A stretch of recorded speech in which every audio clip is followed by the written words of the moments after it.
希望民众了解饲鱼产业的重要性。新竹市政府带民众到香山区的乌鱼场，透过体验佮有渔民的解说，熟悉乌鱼子是安怎做的，也让民众了解渔民的辛苦，珍惜食材。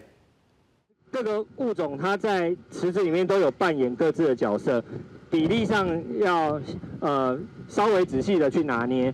渔民带大家来到渔池，了解各种无同鱼仔的特性甲知识。民众阁透过看到乌鱼收成过程中，了解渔民的辛苦。带囡仔来想讲，要互伊知影讲，咱的乌鱼子，咱过年拢食乌鱼子，啊乌鱼子是安怎摕出来？啊乌鱼子伊是为肚子里面嘛，啊，什么鱼啊，什么种鱼啊，啊，伊生伫咱的身体内底做倒一个所在的呢。除了收成过程，现场可以当看到乌鱼子制作过程，两台拢是靠饲乌鱼专家的渔民指出。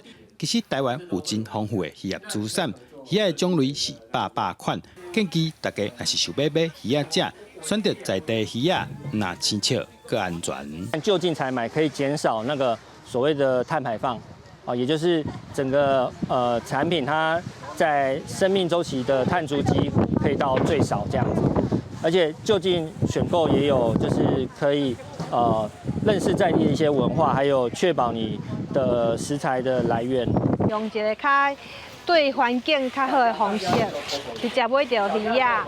因为你买到真正新鲜的鱼啊了后，你就知影讲要安怎后开去菜市啊拣鱼啊买鱼啊。市府指出，透过课程，民众唔但会当了解鱼仔的生长过程，嘛学习到重要的渔业知识。主要就是让大家做一个体验，让他知道说，其实每一个食物都来自不易哦，而且呢，它是有一个价值，大家吃起来会不一样。那达到我们一个寓教于乐，还有赐予那个价值的目的。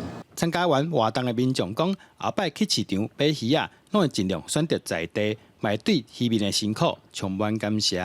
记者杜君和新竹报道。